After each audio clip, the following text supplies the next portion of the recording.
Bismillahirrahmanirrahim. Assalamualaikum warahmatullahi wabarakatuh. Hamdan wa syukurillah, amma ba'du. Puji serta syukur kita panjatkan kehadirat Allah Subhanahu wa taala yang mana pada hari ini kita bisa melanjutkan kembali pertemuan ke-7 dari mata kuliah Filsafat Ilmu. Sholawat serta salam semoga tercurahkan kepada junjungan kita Nabiyana Kanjeng Nabi Muhammad Sallallahu Alaihi Wasallam, serta tidak lupa kepada para sahabatnya, para tabi'atnya, serta kita semua yang turut pada ajarannya. Untuk selanjutnya yaitu pembahasan di pertemuan ke-7 ini yang akan disampaikan, yang akan dipaparkan atau dipresentasikan dari kelompok kami, yaitu kelompok 4 yang diantaranya oleh saya sendiri, Rizky Pratama, yang selanjutnya oleh Mega Lidiana, dan yang ketiga adalah Mira Nur Malak. Untuk selanjutnya yaitu pembahasan yang pertama yaitu epistemologi Immanuel Kant. Yang akan saya bahas di sini yaitu dari latar belakangnya. Pertentangan rasionalisme dan empirisme. Epistemologi Immanuel Kant tidak pernah dapat dilepaskan dari keberadaan dua aliran besar tentang pengetahuan, yaitu rasionalisme dan empirisme.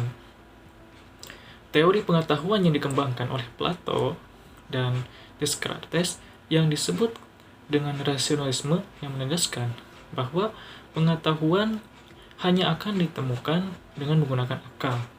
Nah, rasionalisme itu memiliki asumsi bahwa pengetahuan yang secara mutlak tidak akan pernah dicapai melalui pengalaman indrawi, melainkan harus dicari dalam alam pikiran. Itu menurut rasionalisme. Dan Descartes sendiri sebagai tokoh sentral ya dalam rasionalisme menyebutkan bahwa persepsi indrawi merupakan suatu penampakan yang pucat dan tidak lengkap dari kenyataan. Gagasan ini selaras dengan apa yang dikemukakan oleh Plato pada fase jauh sebelumnya. Objektivitas dari hal yang ditangkap melalui indera sangat kabur. Bahkan Descartes mengibaratkan hal tersebut dengan mimpi yang terpotong dari kenyataan lepas. Hal ini dikarenakan menurut kalangan rasionalis, kesadaran manusia yang lain merupakan hasil kerja pikiran. Sebagai reaksi terhadap rasionalisme, maka muncullah empirisme. Nah, di antara filsuf yang dapat digolongkan dalam aliran empirisme ini adalah John Locke, Berkeley, dan David Hume.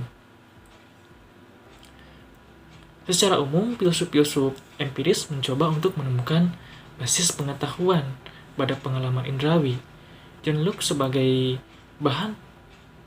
bapak empirisme berpendapat bahwa semua inteligibilitas ditarik dari indera.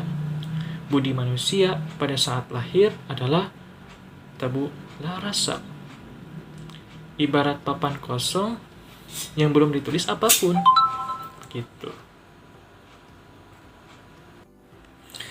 Seluruh isi pikiran pada akhirnya dapat direduksikan pada pengalaman indrawi. Kesan-kesan indrawilah yang menuliskan isi pikiran. Dari lukisan itu kemudian Budi bekerja membangun pemahaman. Sebagai seorang idealis epistemologis, Locke berkesimpulan bahwa setiap tindakan mengetahui akan berakhir pada ide yang murni subjektif. Kenyataan pada akhirnya adalah bentuk geometris dan kesan subjektif. Substansi material sendiri tidak pernah terjangkau, yang tersembunyi. Nah, di sini George Berkeley, seorang realis epistemologis yang memberikan kritik terhadap pemikiran John Locke tersebut. Ya, menurut Berkeley, pengalaman identik dengan ide yang bersifat spiritual, itu menurutnya, karena memang disebabkan semua kenyataan yang dialami dalam budi sehingga bersifat spiritual seperti itu. Meskipun demikian, pemikiran Berkeley juga memunculkan persoalan, yaitu tentang ketidakjelasan ide milik siapa ya yang disadari oleh aku, seperti itu yang dikatakannya. Nah, menurut Berkeley sendiri, jika ide itu adalah ide dia sendiri ya Berkeley, maka mungkinkah dengan kesadaran subjektif mampu mengatasi diri sendiri? Nah, bahkan Allah juga sekedar menjadi ide subjektif dia begitu. Tetapi jika ide itu adalah ide dari Allah, maka saya dapat meyakini sesuatu itu tetap ada karena Allah telah menciptakan ide itu kepada saya secara mental. Itu menurut Berkeley. Nah, argumentasi ini nampak agak tidak konsisten dengan gagasan realisme Berkeley, melainkan lebih condong ke arah idealis. Nah, tokoh yang berikutnya yang ketiga itu yaitu tokoh empiris selanjutnya, yaitu David Hume, yang secara konsisten menempatkan sumber pengetahuan pada pengamatan. Melalui pengamatan, maka akan diperoleh kesan-kesan dan gagasan-gagasan atau pengertian.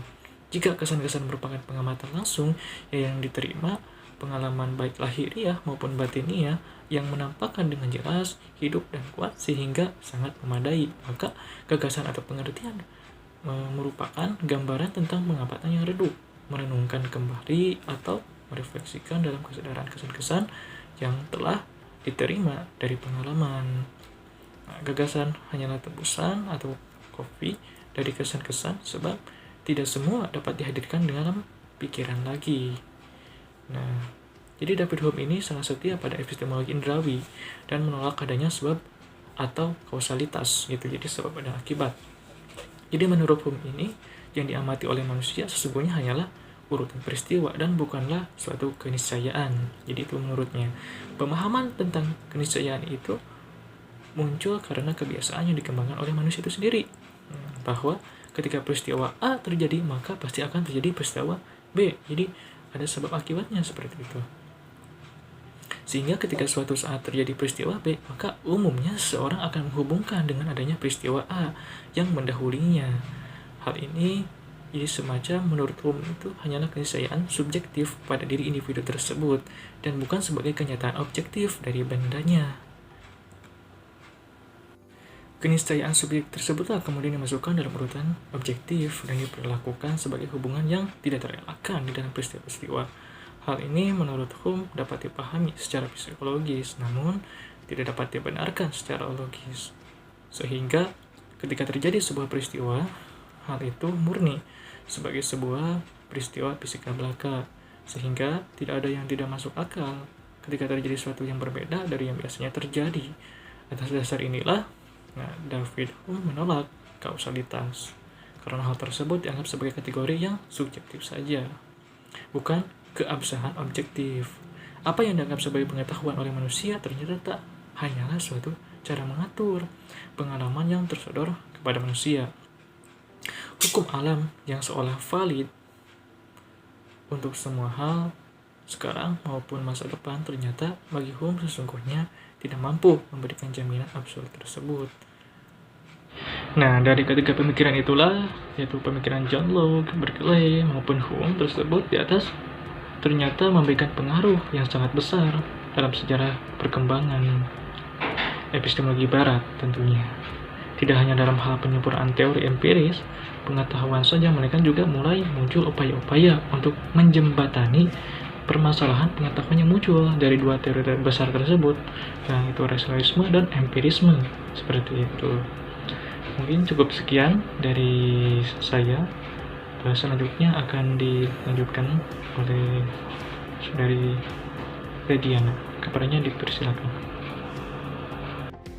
Bismillahirrahmanirrahim. Baik, di sini saya akan memaparkan mengenai kritisisme Immanuel Kant.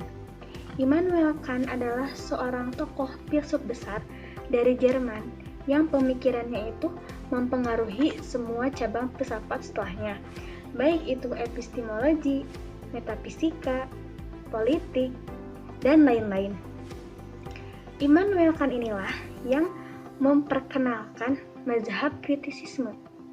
Mazhab kritisisme muncul karena penggabungan antara rasionalisme dan empirisme. Rasionalisme dan empirisme adalah dua paham yang saling bertentangan dan saling berlawanan. Paham rasionalisme adalah paham yang menyatakan kebenaran haruslah ditentukan melalui pembuktian, logika, dan analisis yang berdasarkan fakta. Paham rasionalisme sangat menjunjung tinggi akal sebagai sumber dari segala pembenaran. Karena segala sesuatu harus diukur dan dinilai berdasarkan logika yang jelas. Sedangkan empirisme, yaitu kebenaran, belum dikatakan kebenaran apabila tidak dibuktikan secara indrawi, yaitu dilihat, didengar, dan dirasa. Empirisme muncul sebagai akibat superioritas akal. Paham ini bertolak belakang dengan rasionalisme yang mengutamakan akal. Kebenaran dalam empirisme dibuktikan dengan pengalaman.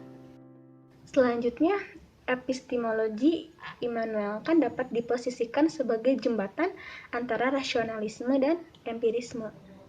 Baik rasionalisme maupun empirisme mencoba menjawab persoalan, yaitu persoalannya nilai apa yang ada dalam pengetahuan yang saya peroleh mengenai dunia fisik, material, dan kaitannya dengan apa yang harus saya lakukan. Pandangan rasionalisme memulainya dengan asumsi bahwa kepastian atau pengetahuan hanya dapat diperoleh melalui kerja pikiran, karena dalam pikiran manusia telah ada ide-ide bawaan yang bersifat universal. Tetapi sayangnya rasionalisme gagal untuk menjelaskan keabsahan pengetahuan tersebut dalam merujukannya kepada dunia tanpa terjatuh pada panteisme. Sementara itu, empirisme mencoba menjawab pertanyaan tersebut di atas, memulainya dengan persepsi indrawi. Empirisme mengklaim bahwa melalui proses indrawi akan diperoleh gambaran atas objek sebagaimana adanya. Namun, empirisme melupakan bahwa dalam setiap persepsi indrawi tetap saja bersifat partikular, bukan universal. Kegagalan rasionalisme dan empirisme inilah yang menjadi latar belakang epistemologi Immanuel Kant. Beliau dengan kritisismenya mencoba untuk menjembatani pertentangan antara rasionalisme dan empirisme dan kemudian menjadi fenomenalisme baru. Pemikiran epistemologi Kant pada karyanya yang berjudul Critique of Reason dimulai dengan penjelasan atas perbedaan sifat pengetahuan yang bercorak analisis, sintesis, dan a priori dan a posteriori. Kant menyatakan bahwa rasionalisme memiliki sifat analisis a priori, yaitu mendahului pengalaman. Adapun ciri putusan yang bersifat analisis a priori adalah mengkonstruksi sebuah sistem pengetahuan yang dilengkapi dengan dimensi universalitas atau keniscayaan. Hanya saja jenis pengetahuan yang semacam ini bersifat tautologis, hanya pengulangan dan kurang handal, karena tidak menyajikan sesuatu yang baru. Sedangkan empirisme memiliki sifat sintetis a posteriori. Kebenaran sintetis adalah kebenaran bersyarat tergantung pada bagaimana dunia sebagaimana adanya, yaitu a posteriori setelah pengalaman. Keunggulan dari jenis putusan yang bersifat sintesis a posteriori adalah mampu memberikan pengetahuan baru. Namun, kelemahannya adalah predikat tidak lebih dari fakta pengalaman, sehingga model putusan yang semacam ini akan kehilangan aspek universalitasnya. Menurut Kant, ada satu jenis putusan yaitu sintetis a priori. Jenis putusan ini akan memiliki ciri universalitas dengan tanpa bersifat tautologis. Adapun syarat pembentukan putusan sintesis a priori adalah harus memiliki forma dan materi. Forma diperoleh dari intelek yang menandakan fungsi-fungsi, cara dan hukum mengetahui dan bertindak yang eksistensinya mendahului pengalaman. Sedangkan materi adalah sensasi subjektif yang diterima dari luar. Forma dalam hal ini mewakili aspek universalitas dan niscaya, sedangkan materi mewakili data empiris, sehingga jenis putusan yang sintesis a priori akan bersifat universal dan niscaya dengan tetap absah dalam empiris. Sekian, terima kasih. Assalamualaikum warahmatullahi wabarakatuh. Baik, saya akan melanjutkan materi yang ketiga, yaitu tentang revolusi Kopernikan.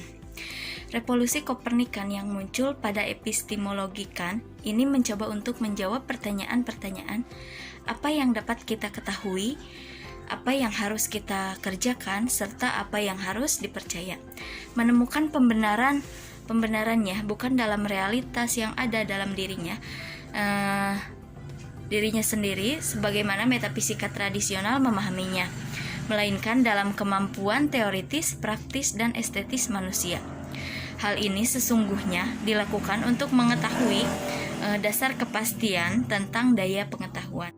Sebagaimana halnya revolusi Kopernikan yang mengubah semuanya bahwa pusat tata surya yaitu adalah matahari, bukan bumi. Maka revolusi Kant dalam epistemologinya menempatkan materi-materi pikiran yang ada pada subjek sebagai pusat pemahaman atas dunia empiris, bukan materi-materi objek. Artinya, jika pada masa sebelumnya pengamatan berfokus pada objeknya, maka Kant meletakkan basis epistemologinya dengan mengatakan bahwa dari objek yang ada tetapi yang terdekat terlebih dahulu. Melalui revolusi epistemologi yang Kant lakukan, ia memposisikan pikiran sebagai sesuatu yang aktif, bukan yang pasif. Pikiran tidak melulu mencerminkan dunia, melainkan dalam aktivitas tertentu pikiran mampu membangun dunia. Untuk mengetahui dunia, pengalaman bukan pikiran yang menyesuaikan dunia, tetapi dunia yang harus menyesuaikan pikiran. Pikiran akan membentuk dan mengkategorikan objek secara aktif, mengubah dunia objek dalam ruang dan waktu terletak dalam relasi sebab akibat, dan mentaati aturan lain. Pikiran menyeratkan struktur hingga dunia pengalaman dapat diketahui. Ruang dan waktu merupakan bentuk intuisi indrawi yang sekaligus menunjukkan adanya aktivitas pikiran yang menstruktur. Manusia dapat mengalami sebuah dunia objek-objek karena ia terletak di dalam ruang, serta dapat selalu mengubah karena ruang dan waktu adalah bentuk-bentuk subjektif indrawi. Artinya, segala yang dialami oleh manusia harus melalui proses sensasi atau penginderaan dalam lensa ruang dan waktu. Lebih lanjut, Kant berpendapat bahwa intuisi-intuisi indrawi tidaklah cukup untuk mengetahui. Intuisi-intuisi indrawi tersebut harus dibawa pada konsep-konsep yang dibentuk dan diatur oleh 12 kategori, yaitu kesatuan, pluralitas, totalitas, kenyataan, negasari, pembatasan, substansi, sebab akibat, kesalingan, kemudian kemungkinan, aktualitas, dan kebutuhan. Adanya kategori ini membuktikan bahwa dunia yang kita alami adalah dibentuk oleh pemikiran. Proses inilah yang disebut dengan dedukasi transendental. Adapun satu-satunya jalan untuk membuktikan validitas kategori-kategori tersebut adalah dengan menunjukkan bahwa kategori-kategori tersebut dijamin dalam segala kemungkinan pengalaman.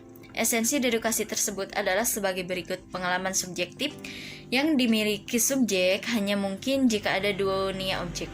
Pada poin ini, Kant tidak menunjukkan bahwa prinsip-prinsip kausal atau sebab dapat diterapkan pada kenyataan objektif. Dengan adanya konsep sebab, maka dapat dibedakan antara kenyataan objektif dan subjektif.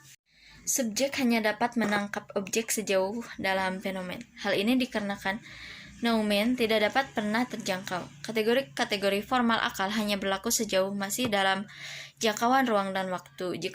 Jika coba dibandingkan dengan pemikiran John Locke tentang kualitas primer dan kualitas sekunder, maka bagikan tidak ada pembedaan antara kualitas-kualitas tersebut.